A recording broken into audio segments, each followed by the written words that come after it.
Hello Estonians and other aspirants who are trying to give exam this year और the following year, जिनको अभी तक exam clear नहीं हुआ है और गवर्नमेंट के लिए अभी भी ट्राई कर रहे हैं, उन सब के लिए ये वीडियो है। ठीक है, बहुत दिनों बाद आया हूँ। I hope you all are doing well.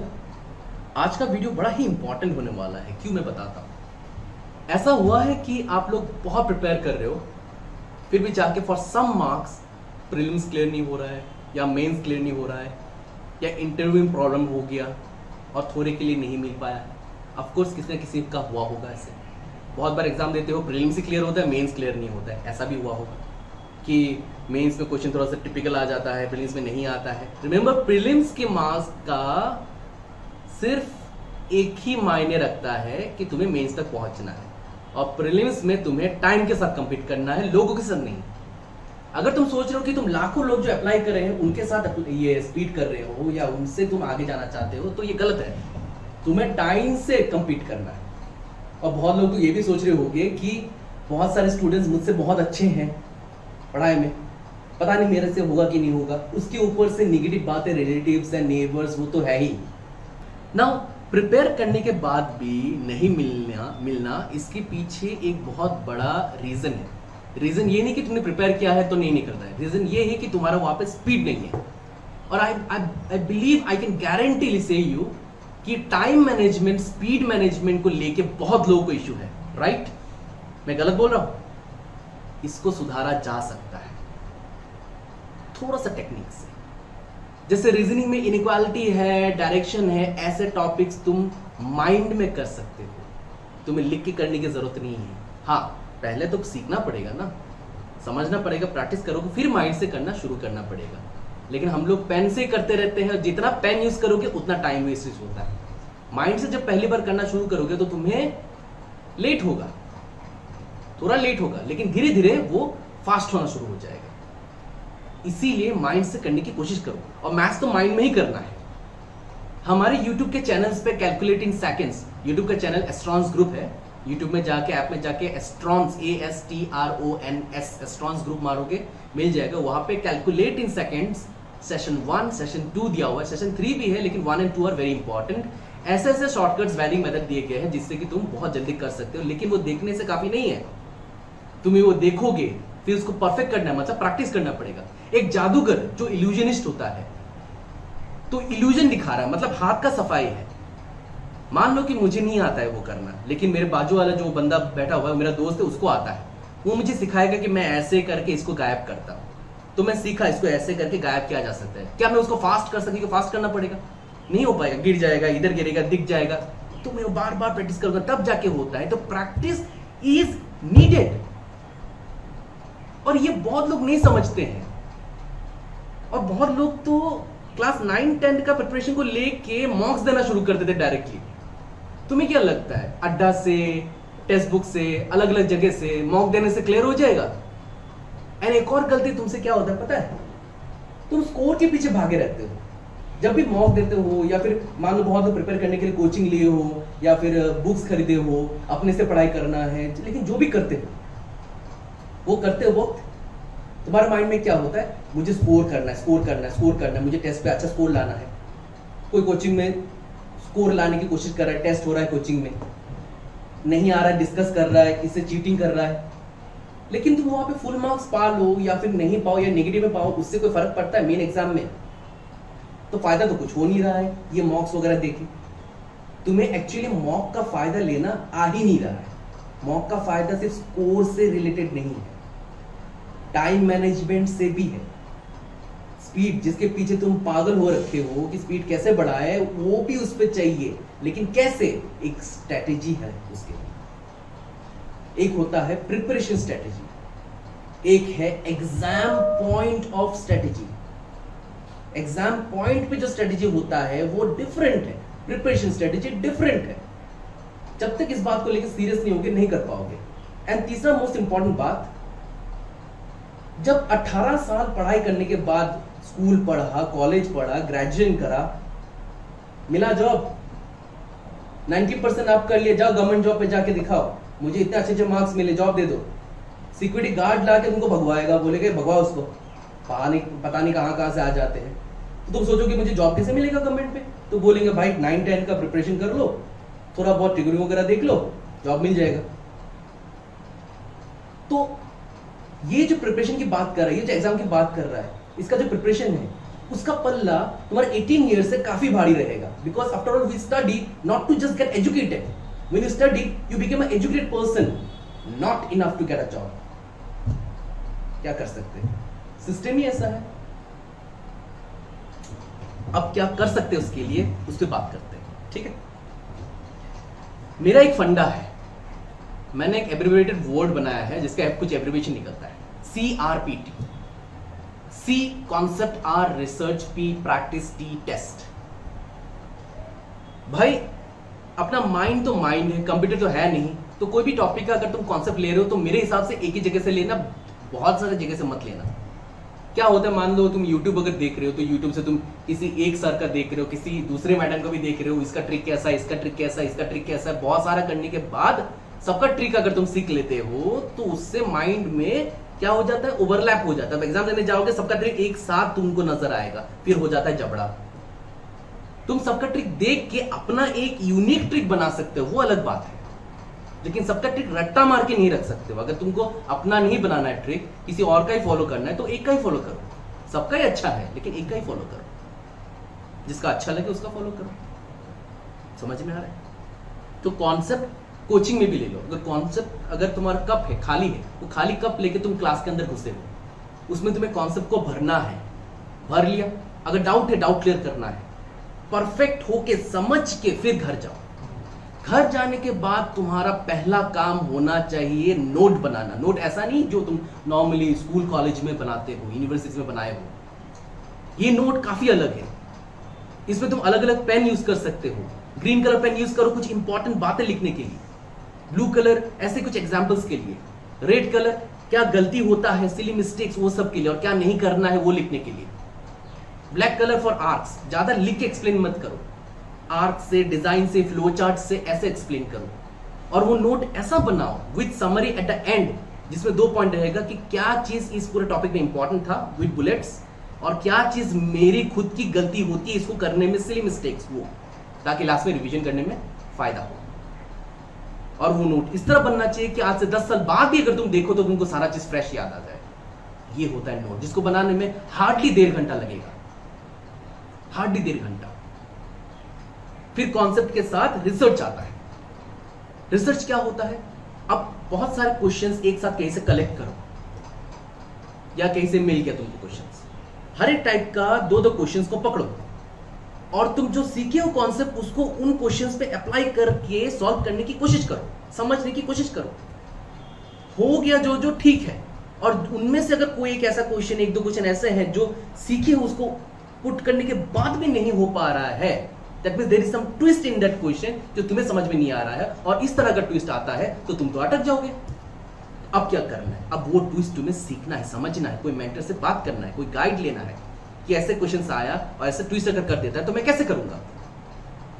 तुम्हें अप्रोच करना है, तुम्हें वेट नहीं करना है कोई आके तुमको अप्रोच करेगा। कोचिंग भी लेते हो तो किसके लिए है, तुम्हारे लिए है, तुम्हारा सक्सेस है ना, तुम्हारा फ्यूचर है ना, तो तुम्हें भागना पड़ेगा ना पीछे। अगर तुम शर्म हो कैसे सोचोगे, अरे अरे कितनी बार पूछूं, how many time should I ask, it will be rude to ask all the time, शायद मैम या सर खराब पा जाएंगे, या फिर कोई भैया है खराब पा जाएंगे। अगर इस तरह सोचने लग गए तो तुमसे होने से रहा।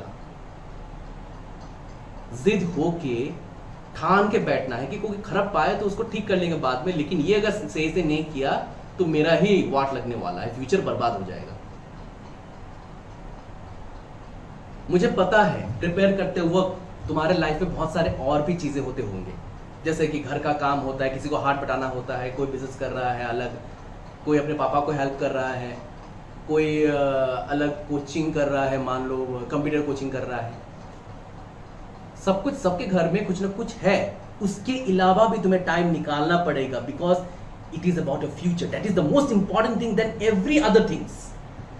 नाउ स्ट्रेटेजी, CR बताया रिसर्च। रिसर्च क्या होता है, जैसे तुमने सीखा कि ऐसे करना है, तुम क्वेश्चंस को लिए और उसको ट्राई कर रहे हो, फिर तुम उस क्वेश्चन को लेके ऐसे चीजें देखो कि इस क्वेश्चन को मैं क्या और आसान कर सकता हूं, अपना और थोड़ा सा लॉजिक लगाओ, अगर कुछ बेहतर चीजें निकल गया जो क्लास में करे हो, उससे भी बेहतर निकल गया, उसको जल्दी से लिख डालो, पैटर्न को परफेक्ट बनाओ। अब ये चीज अगर हो पाता है तो तुम किसी और से और अलग होगे और स्पीड जनरेट कर पाओगे। उसके बाद आता है तुम्हारा सी और आर हो गया, रिसर्च हो गया। फिर प्रैक्टिस। प्रैक्टिस दो भाग में बंटता है। एक, रैंडम क्वेश्चंस को लो और उसको पूरा सॉल्व करो उस टॉपिक का जो सीखे हो। जो जल्दी हो गया जल्दी हो गया, एक क्वेश्चन के ऊपर बहुत ज्यादा टाइम वेस्ट नहीं करना है। ट्राई करो, नहीं हो रहा नेक्स्ट क्वेश्चन, फिर ट्राई करो, नहीं हो रहा नेक्स्ट क्वेश्चन, फिर हो रहा है कर लो। फिर उसके बाद दूसरी बार जो नहीं हो रहा था, टाइम लग रहा था, उनको करने की कोशिश करो। 2 बार हो गया। तीसरी बार, हर किसी का स्मार्ट वॉच है, स्टॉप वॉच को यूज करो और पहले से क्वेश्चन को करो। जैसे क्वेश्चन अभी स्टार्ट होने वाला, स्टार्ट मारा, क्वेश्चन को करना शुरू, स्टॉप हो गया, स्टॉप मारो एंड टाइम लिख दो, इतना टाइम लगा मुझे इसको करने में, 2 minutes, 1 minute, 3 minutes, 5 minutes, whatever it is, next question, ऐसे करके पूरा खत्म करो। चौथी बार, फाइनल वन, प्रैक्टिस, जिसमें तुम जितना टाइम लियो हर क्वेश्चन के लिए, उससे कम टाइम में उसको करने के लिए तुम स्टॉप वॉच यूज करोगे और रैंडमली क्वेश्चन को करोगे। ऐसा नहीं कि 1 से लेकर लास्ट तक करोगे। फिर आता है प्रीवियस ईयर। कम से कम मिनिमम 6 इयर्स का प्रीवियस ईयर करना इंपॉर्टेंट है। मैं तो 10 इयर्स ही सोचता हूं, लेकिन 6 इयर्स बोल रहा हूं। जो इंसान मॉक के पीछे भागता है, अड्डा का, टेक्स्ट बुक का, प्रीवियस ईयर को छूता नहीं है, देखता नहीं है, वो तो पहले से ही गया। क्यों? क्योंकि प्रीवियस ईयर एग्जाम वाले लोग बनाते हैं, उसे एग्जामिनर बनाता है। उसका माइंड को तुम्हें स्टडी करना पड़ेगा, उसके लिए प्रीवियस ईयर करना पड़ेगा। मैं तो बोलता हूं सिर्फ प्रीवियस ईयर को ही तुम बार बार करते हुए प्रैक्टिस करके जाओगे ना, तुम क्लियर कर जाओगे, मॉक की भी जरूरत नहीं पड़ेगी। फिर भी मॉक करो, अच्छी बात है। ये होता है प्रैक्टिस विद स्टॉप वॉच। अब आता है फाइनली टेस्ट। टेस्ट याद रखना, 2 चीजें उसमें। पहला, जो कोचिंग वगैरह में टेस्ट तुम करते हो। दूसरा, जो घर में टेस्ट मॉक्स वगैरह दे सकते हो। अब बात ये है, सब लोग टेस्ट के टाइम पे लगे रहते हैं, स्कोर चाहिए, स्कोर चाहिए, स्कोर चाहिए, स्कोर बढ़ाना है, मॉक में स्कोर नहीं हो रहा है, सर मेरा स्कोर बढ़ नहीं रहा है, क्लास में स्कोर बढ़ नहीं रहा है। अरे भाई, स्कोर फुल मार्क्स भी मिल गया तो जॉब मिल जाएगा क्या? निगेटिव में आए तब भी तो जॉब मिल जाएगा क्या? कोई लोग स्कोर को बढ़ाने के लिए किसी डिस्कस करते हैं, कभी चीटिंग करते हैं। तो पता है, जब टेस्ट होता है उसमें स्कोर के लिए नहीं होता, स्कोर तो बाद में आता है। टेस्ट के लिए एक और इंपॉर्टेंट चीज करना होता है जो तुम नहीं कर रहे हो। टेस्ट का एक स्ट्रेटेजी होता है, जैसे अभी प्रिपरेशन का स्ट्रेटेजी बोला, टेस्ट का भी स्ट्रेटेजी होता है। वो स्ट्रेटेजी क्या होता है सुनने में थोड़ा कॉम्प्लिकेट लगेगा, लेकिन अगर तुम उसको प्रैक्टिस करोगे, ये मैं गारंटी से बोल सकता हूं कि हो ही नहीं सकता कि तुम अच्छा स्कोर करके मार्क्स पाके क्लियर नहीं करो। ये हो ही नहीं सकता, मेरी गारंटी है। इसके लिए मुझे बोर्ड चाहिए होगा, मैं बोर्ड पे आप लोगों को दिखाने की कोशिश करूंगा। Just give me a minute.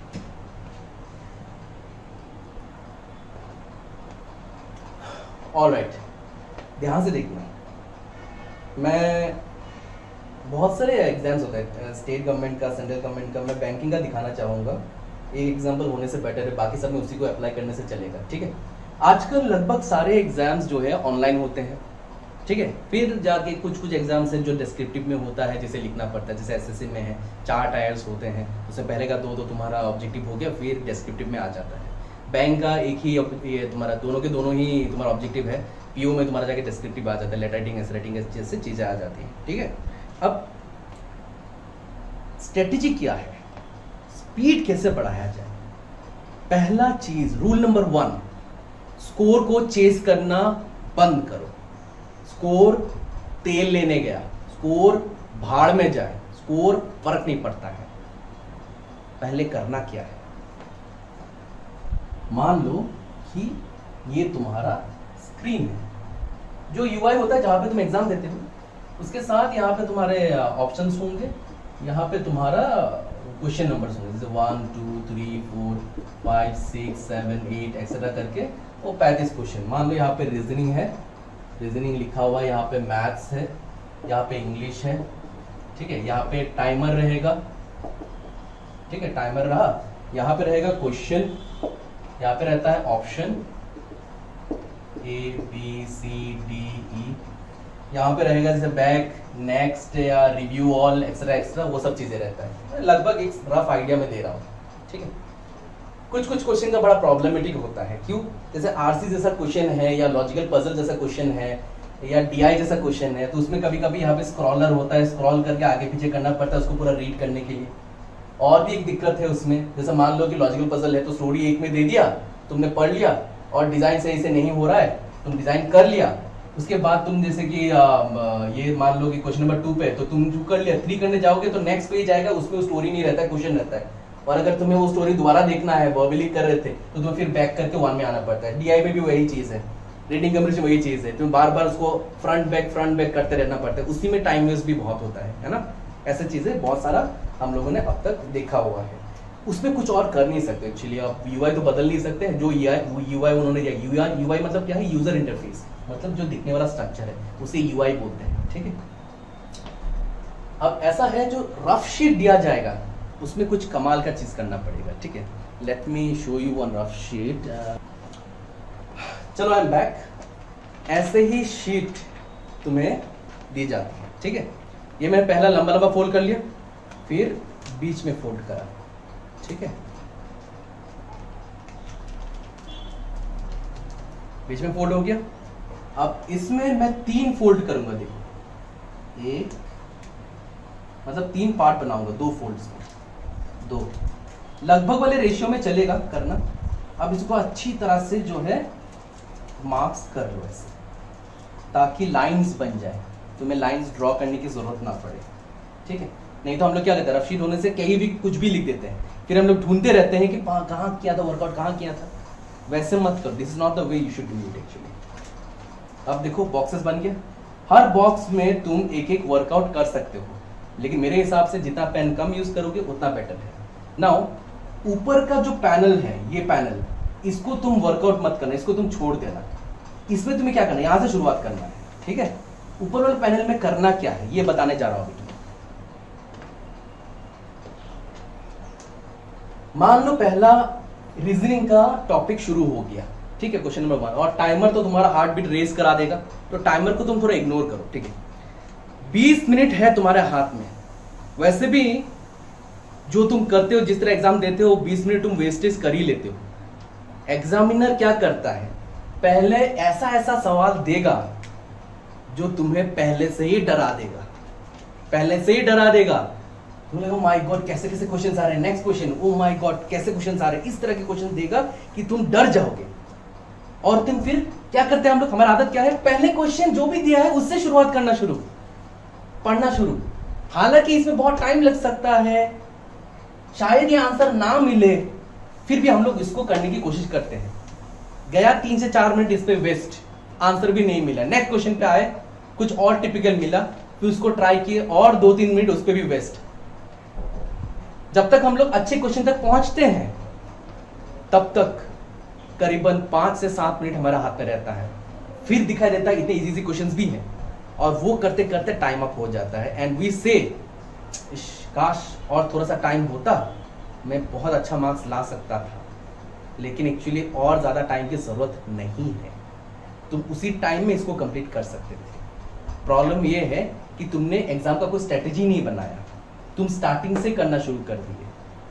तो इसी चीज को अभी जो मैं बताने जा रहा हूं, इस चीज को तुम्हें क्लास में अगर कोचिंग कर रहे हो या फिर मॉक्स दे रहे हो तो उसमें इस्तेमाल पहले करना है। That is called strategy. Strategy के लिए first thing, in your copy write down all the content of the reasoning, all the content of mathematics, all the content of English, every details of that.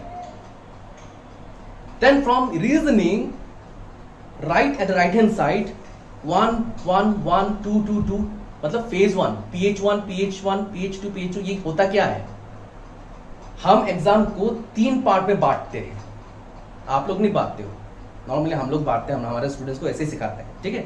3 part में बांटते हैं।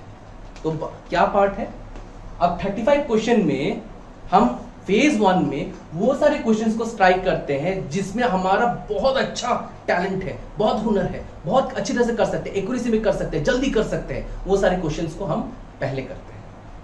फिर phase 2 में उन्हें करते हैं जो हमसे होता है लेकिन थोड़ा टाइम लगता है, लेकिन होगा जरूर।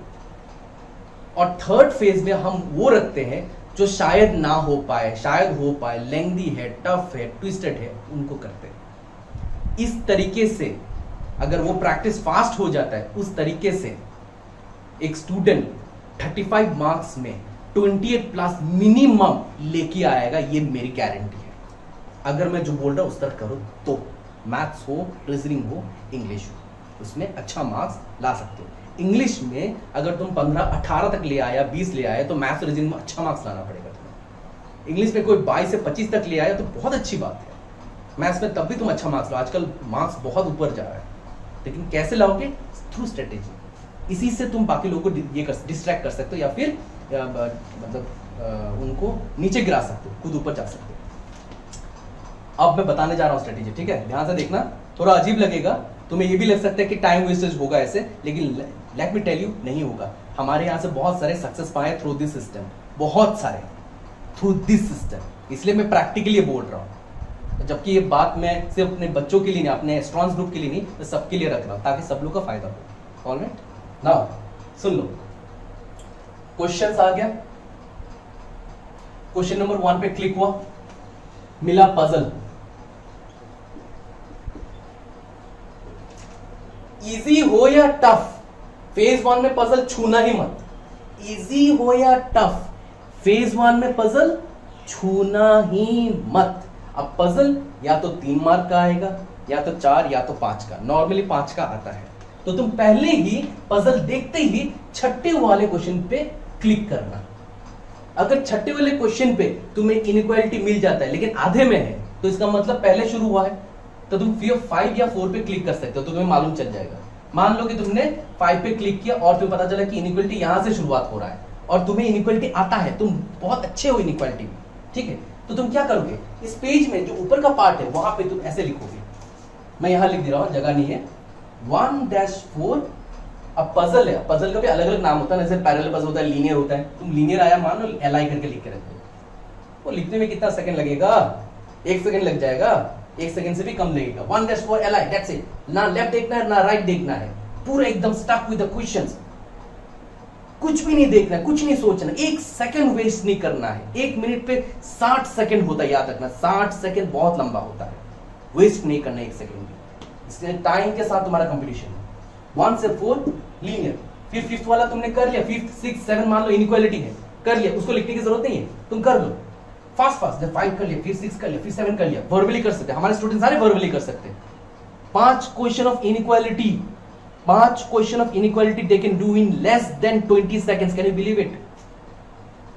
20 सेकंड के अंदर 5 इनइक्वालिटी क्वेश्चन कर सकते हैं, इतना क्षमता हमारे स्टूडेंट में अभी राइट नाउ है, ये आप लोग भी कर सकते हैं, बस पेन यूज मत करना, ठीक है?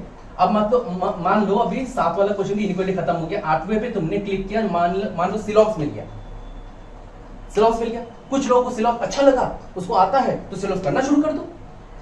बोले सिलॉक्स थोड़ा सा टाइम लगता है, फेज 2 में करना चाहते हो, तो सिलॉक्स तुम्हारा नॉर्मली कितना आता है? या तो 3 मार्क का, या तो 4 मार्क का, 5 भी आ सकता है, तो तुम उसको फिर से देखो, 5 पे क्लिक करो। इसके बाद 9, 10, 11, 12, 13, 14 लिख देता हूं, ठीक है? तो मान लो 8, 1, 2, 3, 4, 5, तो यहां तक है, तो इस पे क्लिक करो, आधा मिला, फिर बैक पे जा क्लिक करके, तो मिल गया।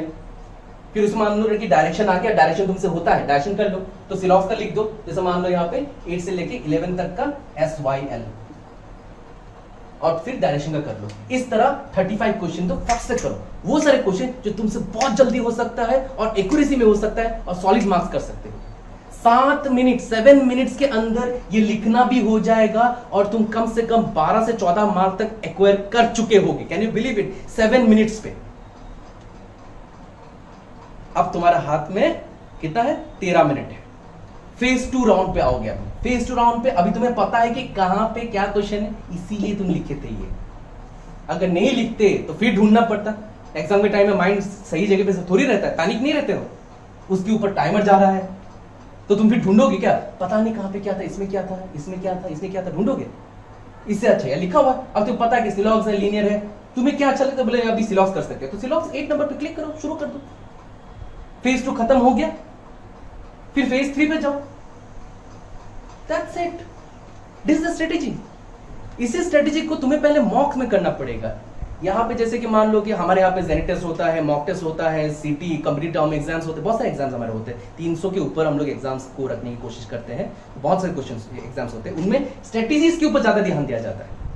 क्योंकि एक चीज तुम बार बार करोगे ना, तो एग्जाम में जाके वो आदत बन जाता है। स्पीड ऐसा होगा जैसे तुम्हारा शताब्दी एक्सप्रेस, तुम्हें सोचना नहीं पड़ेगा और इस तरीके से तुम क्लियर कर जाओगे। ये होता है एग्जाम स्ट्रेटेजी। समझ में आ रहा है? इस तरीके से करना शुरू करो। अगर हो पाता है, I would really love it कि अगर मेरे बातों से इफेक्टिव होता है और तुम अचीव करते हो तो कमेंट में ज़रूर बताना, मुझे बहुत अच्छा लगेगा। ठीक है? और भी अगर कुछ वीडियोस अगर चाहिए, कोई क्वेरी है, जैसे कि तुम कोई चीज़ करना चाहते हो, नहीं हो पा रहा है, कोई स्ट्रेटेजी है, कोई चीज़ है, कैसे करूँ, बात करना चाहते हो, तो कमेंट पे लिख देना। मैं कमेंट पढ़ता रहता हूँ। ठीक है? तो उसमें मैं देखूंगा, मुझे थोड़ा टाइम देना, स्ट्रेटेजी बनाऊंगा, then I will talk with you, या फिर I will comment accordingly. Alright, चलो आज के लिए इतना ही, लंबा नहीं करेंगे। Take care, best of luck.